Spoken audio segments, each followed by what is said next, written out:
Ladies and gentlemen, boys and girls, children of all ages, welcome to the channel. It's your boy, World of Wrestling, here today to discuss about WWE Monday Night Raw from May 6, 2024 review.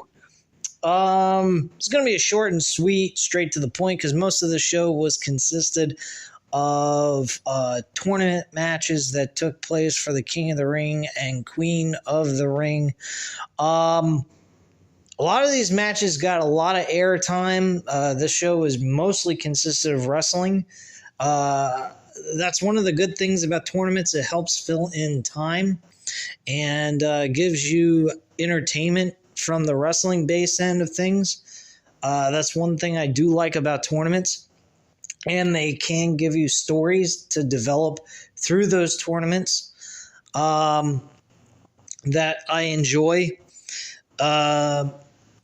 Gunther and Sheamus was the main event of the show last night. Gunther and Sheamus went over 20 minutes. Great main event match. Hard. These guys beat the shit out of each other, man. I mean, straight up, they earned their fucking paychecks last night.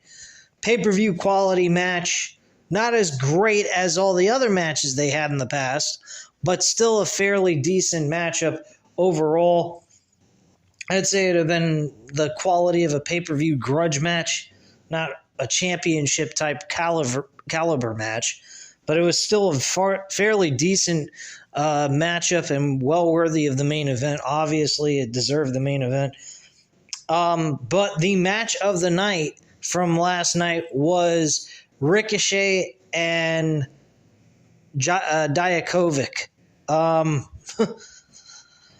These two guys fucking tore the shit out of each other. And man, was the action entertaining. The fans were entertained by this matchup.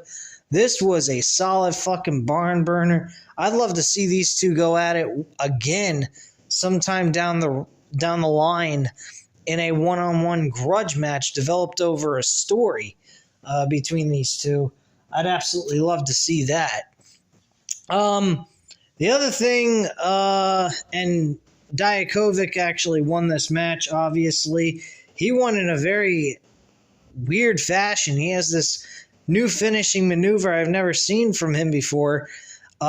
He actually ran from the corner while Ricochet was laying down on the mat, leaped up in the air, landed on top of him, and as he was landing, he was fucking delivering a forearm shot straight to the skull. Pinned him 1, 2, 3, and that was it. Excellent matchup between these two. Very good stuff. The show kick-started, though, with the Judgment Day. Damian Priest was apologizing to the Judgment Day for the way he acted towards them, but he wanted to do this on his own, but they are a team, and they were trying to keep the World Championship intact, which is what they accomplished. And they managed to pull that off.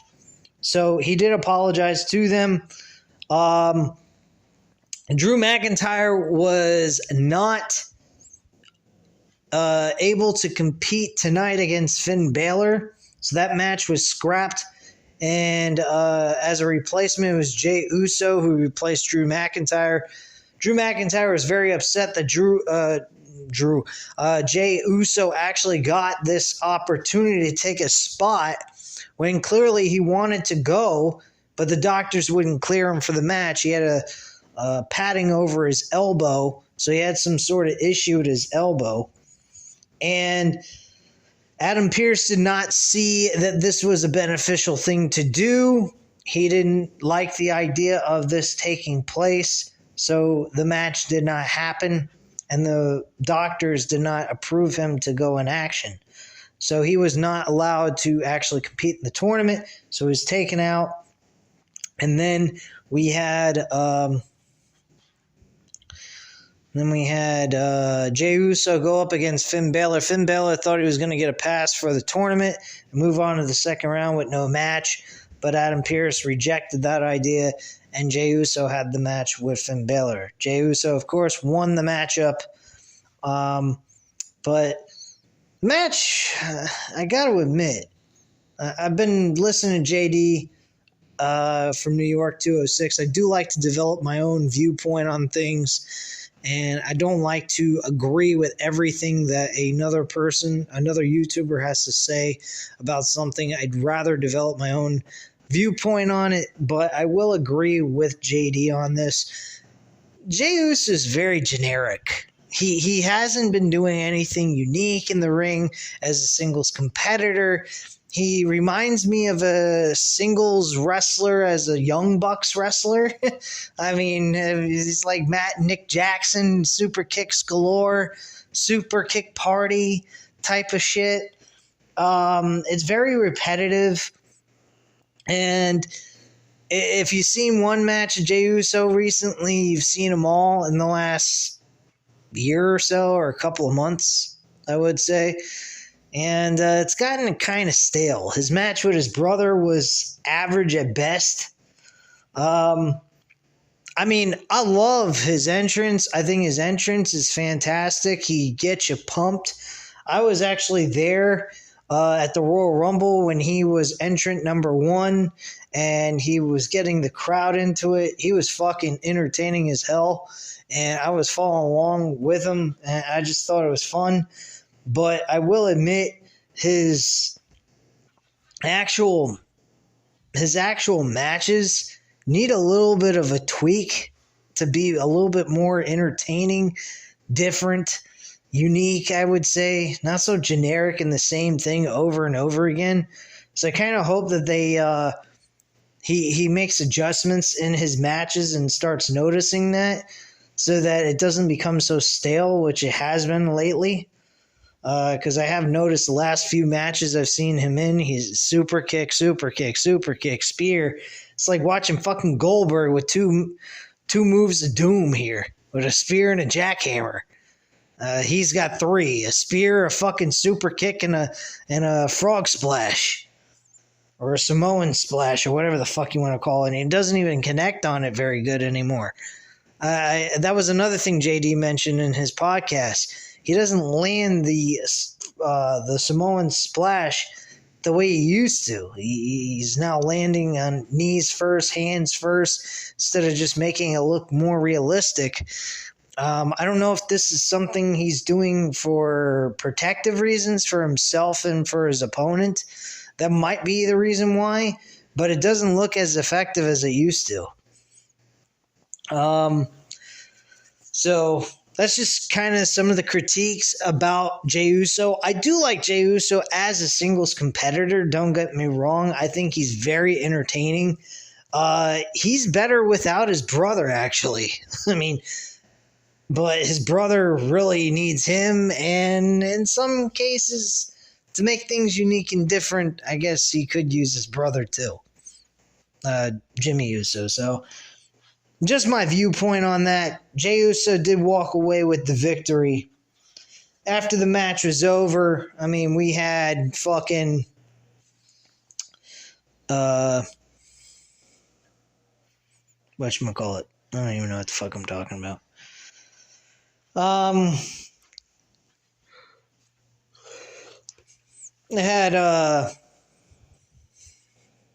had Drew McIntyre talking to Adam Pearce, as already mentioned.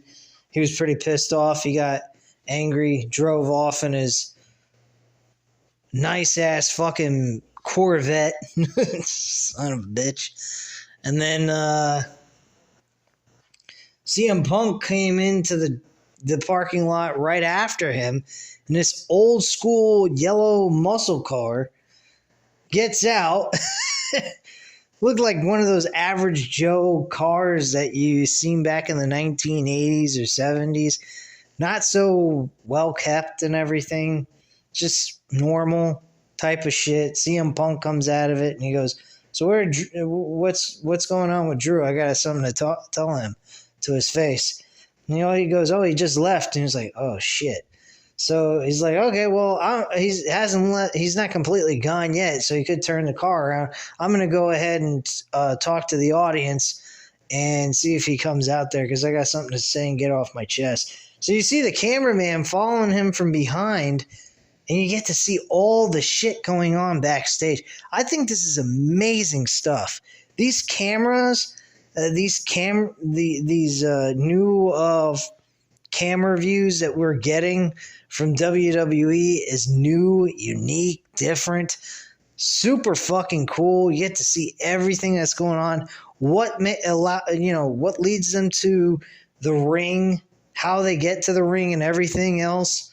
I just think it's fucking entertaining as hell just to see that alone. Punk comes out, pretty much talks about how he thinks Drew McIntyre is not so mad at CM Punk, but more mad at himself. He's like, I can sit here all day, hold this show hostage, and so on and so forth, because I'm just waiting for you to come back so you can come in the ring so I can punch you right in your mouth. Seems to me that CM Punk is in high spirits. Looks like he may more than likely be coming back a lot sooner than we thought he would. He's in great, fantastic physical shape. His upper body is in really good shape. If you notice his shoulders and his traps by his neck, it's like he's been working out, man. He's been getting himself back into shape, and he just looks like he is primed and ready to go. He's got a little bit more muscle mass on his arms and so forth, so he definitely looks like he might be ready to come back to WWE a lot earlier than what we thought. He also mentioned him being at the Clash at the Castle in June, where he may face Drew McIntyre and beat the shit out of him, which I think would be great. I don't think we're going to see that match. I think we're going to see them clash at that event in just a brawl, not an actual scheduled match. And then we are going to see them at SummerSlam competing one-on-one. That's what I think is going to happen. So, let's see here. Nothing really happened after that with CM Punk's promos. Drew McIntyre never came back. We had a couple of women's matches that took place. Nothing too extraordinarily exciting happened with the women. Just Ivy Nile losing to Zoe Starks in a one-on-one match for the women's Queen of the Ring match tournament. And then the other match that took place was Valkyria going up against Dakota Kai and Valkyria winning the match to Crickets. Both of the women's matches were absolute trash. Becky Lynch had a segment where she was interviewed by Michael Cole. This was whatever. They were talking about the outfit that Becky Lynch was wearing at the Kentucky Derby. Like, how is that relevant? Then they were talking about the women's division. Somewhat relevant, but you couldn't go into the fact that you won the world championship without being able to beat Rhea Ripley. I think she mentioned something about that very, just not making that as a big topic of conversation, which it should be. It should be something that bothers her the most, is that she had never got the opportunity to beat her for the championship. She lost at WrestleMania, and she should feel upset that she definitely needs to face Rhea Ripley in a rematch to say that she earned the right to be the world heavyweight champion on Raw. So in that aspect, I think Becky Lynch needs to take that and apply that as the story that Becky Lynch needs to do as this new world champion, with this run as the world champion at this point. That's, I think, the direction they need to go with this until she gets back.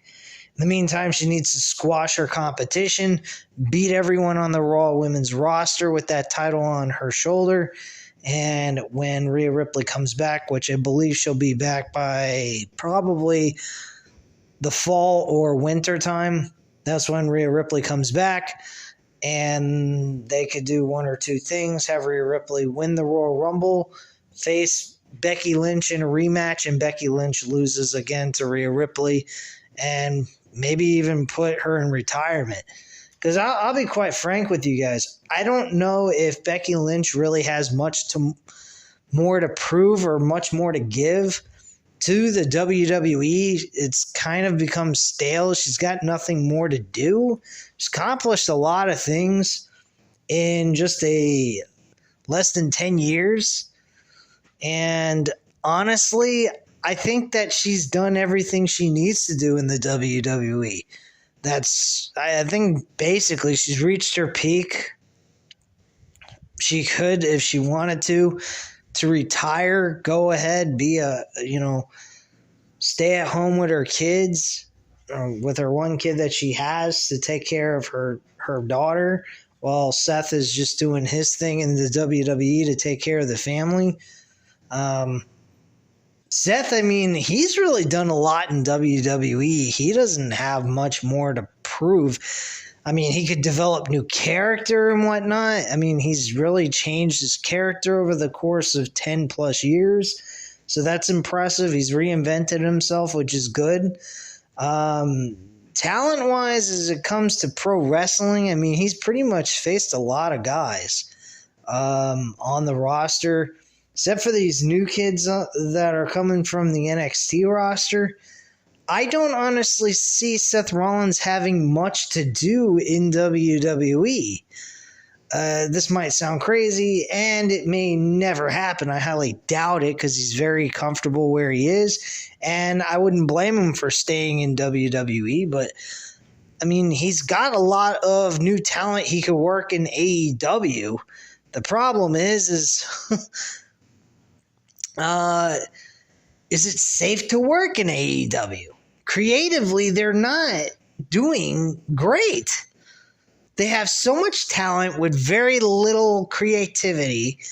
They are not elevating a lot of the superstars. They got Swerve Strickland as their AEW World Champion.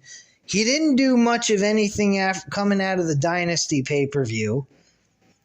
And I mean, there's nothing much going on with Swerve Strickland. Last week, they made an announcement of who his opponent's going to be. I forgot who the fuck that was, because I didn't watch Dynamite last week. I was on vacation in Vegas. So, I mean, it was whatever, you know? I don't quite understand how the fuck you can look at this and go, you know, would I ever want to invest my time working in AEW? Not that AEW doesn't have a class of great wrestlers. It's the fact that they don't have great... Oh, shit. Sorry. Holy crap. Sorry, guys. I just knocked over some shit, and that was not good. My bad. Anyway, scratch that. I'll fix that in a little bit after I'm done with this video. But anyway, yeah... Seth Rollins has got a lot of talent in AEW he could work with that's new and fresh, but I mean, at the end of the day, creatively, AEW is just a fucking shit fest. I mean, I enjoy their wrestling, no doubt about it, but their creativity-wise is just fucking garbage as of late, in the last year or so. So I haven't been too happy with their shit. What else happened on the show? Oh, yeah, Chad Gable, Bronson Reed had a no contest. This led to Sami Zayn getting in the middle of this, trying to beat up both of them, and Bronson Reed walked away the man standing tall, and that was that. We did get an announcement by Adam Pearce that the match for the IC Championship will be a triple threat match, because Bronson Reed said he will not stop until he gets what he wants. So if he wants Bronson Reed to be under control and stop acting like a raving lunatic, give him his damn match. Even if it's a triple threat match, he don't care. He wants a shot for the IC title. So Adam Pearce granted it to him. and Chad Gable against Sami Zayn for the IC Championship at King and Queen of the Ring. That match I'm looking forward to. I think that is going to be a great matchup. I don't think Chad Gable should be the guy to dethrone Sami Zayn. Sorry. I think at SummerSlam, Bronson Reed needs to be the guy to win the IC Championship one-on-one. I mean, if you want to do it at Clash of the Castle, that's fine with me. I don't care. That works for me as well. It's in front of a very large crowd. So if you want to do Clash of the Castle, by all means, go ahead and do it. But yeah, I'm looking forward to that. Liv Morgan, going back to that, Becky Lynch and Liv Morgan came out. She cut a promo. I mean, like, these two women did not intrigue me with what they had to say. It seems very repetitive garbage. Nothing extraordinarily entertaining about any of this. So I just did not care. Dakota Kai and Damage Control came out trying to attack both of them. Liv Morgan walked out of the ring, leaving Becky Lynch to herself, and